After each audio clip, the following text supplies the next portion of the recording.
Everyone, I'm Father Myron Effing from Mary Mother of God Mission Society. I'm glad that you've invited me to give the talk at your parish today about our mission work here in Russia.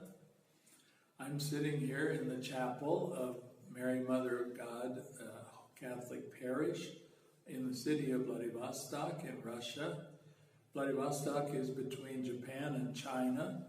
We're across the Pacific from Portland, Oregon.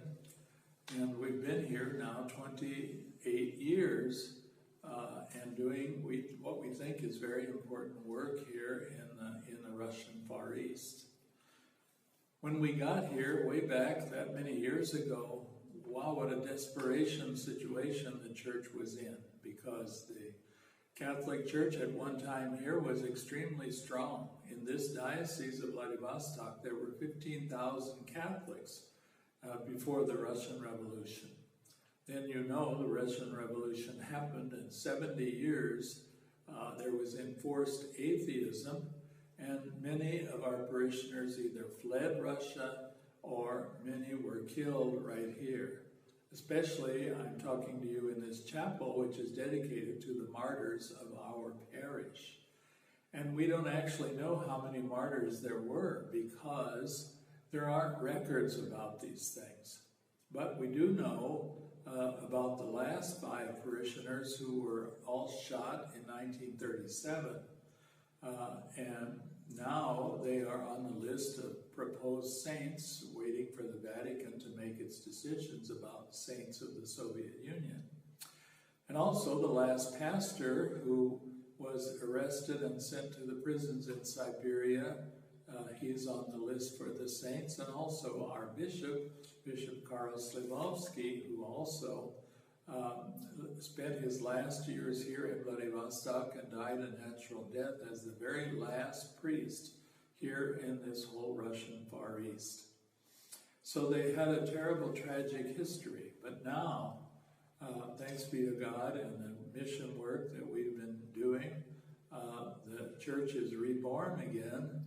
And we're happy that we are able to, again, preach the gospel here in Russia, where now there's freedom of religion again.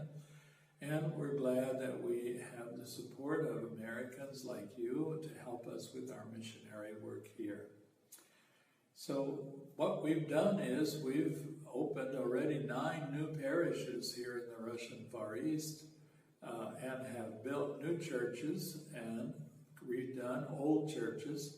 The church we're in right now was the cathedral of the Diocese of Vladivostok, but when we received the church back from the government, it had been converted into an archive, and 4 floors were built inside of it, and we had to remove those floors and repair the whole building. Thanks be to God, now the church is in wonderful running order. Also, in those years, we've had to do a tremendous amount of social work, because in the 90s, after communism failed, poverty was a real issue here in Russia. And Russia needed humanitarian aid, and Russia needed moral support and the spiritual development. And we were so happy that 20 years ago, volunteers came to us from the state of Ohio in order to help us begin our crisis pregnancy centers.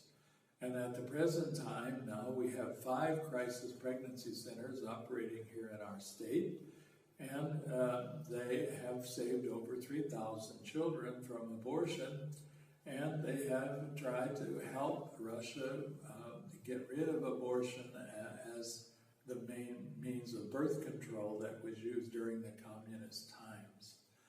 And so the women's crisis pregnancy centers continue to operate, and we're so glad that in Russia, which was the first country in the world to have abortion on demand, now abortion is kind of looked down upon, although it's still rather common.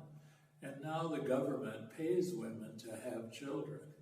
And so the situation is gradually improving, and we hope that we will continue that good work, which is so helpful for the people who live here.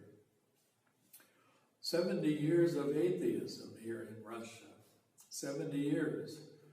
When we first came, there were still a few parishioners alive who remembered the church as it was in 1921, 1922, when the communists got here to Vladivostok. And it was they who told us the wonderful stories about the history of this parish and what happened to the many parishioners who lived here.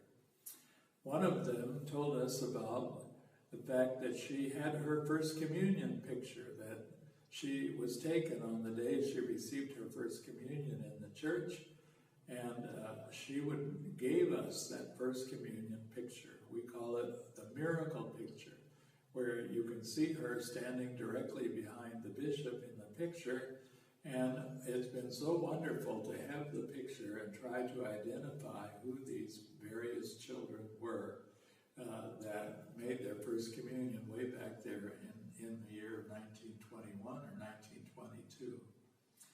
And also these parishioners at that time, they told us where the mass grave site was, where probably many of our parishioners were buried after they were shot by the communists. And recently the Russian government was building a new highway out in the area where the mass grave site was, and sure enough, the bulldozers ran upon the mass grave site where there were many tons of human bones, not known who they were and where they came from, just dumped in the mass graves after they were executed by the communists. So we've always gone out there to pray regularly, and we look forward to the day when Rome will declare the saints of the Russian church, and so our parish itself will have its own saints. But what do we need? We've been here 28 years. Do we still have some needs? Yes, we do. Of course, we're still trying to preach the gospel for people who were deprived of it for 70 years, who didn't know anything already about the Bible or about God or about Jesus Christ. And it's a long road back, and so we continue to do that work. But one of the wonderful things that has happened is that there have been lots of Catholic men and women in Asia who are interested in helping the church in Russia. And so the amazing thing is at the present time, we have 15 seminarians living here with us in our parish who are planning to be ordained to the priesthood.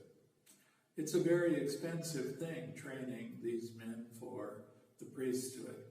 But they come from Catholic families in a variety of countries in Asia, and they're anxious to be able to help the church in Russia.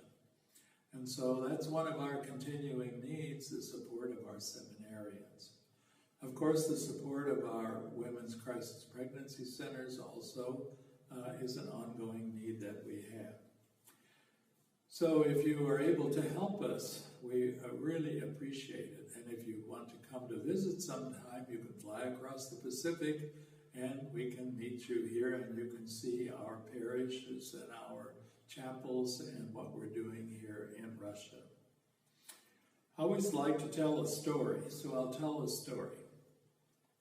One time here in Russia, a woman called me in the middle of the night and she said, "Father, my dad had a heart attack and he's a Catholic.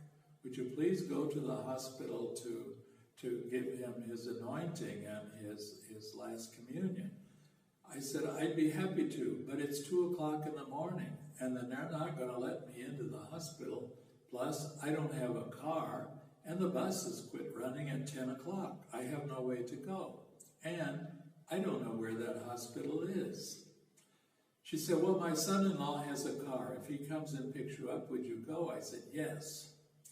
Well, as I was getting ready, I thought, well, we solved the transportation problem, but how are we going to solve the problem of getting into the hospital during the night? So I prayed to my guardian angel. I said, "Guardian angel, you know, maybe that man over there is dying. So why don't you go ahead and talk to his angel and see if between the two of you, you can get the door opened." Well, we got to the hospital, we went up the elevator to intensive care, and we knocked on the door, and the doctor came angry, saying, "No, you're not going to get in here. There's no way you're going to get in here. It's the middle of the night, and I'm not going to let you in, and I would have to have permission to let you in." And we argued and argued for 20 minutes. Finally, I gave up, and I went toward the elevator, and I said to my guardian angel, "Now, why couldn't you open that door?" As soon as I said that, I heard a voice behind me. It was the doctor. He said, "How long would it take?" I said, "Just 1 minute." He said, "Oh, if that's all, go ahead in." So I was able to go and anoint the man and give him Holy Communion, and the next morning I heard that he died. Of course, I was mad at my guardian angel. I said, "There, you made me argue 20 minutes with the doctor, and I couldn't open the door. But you got the door open instantly."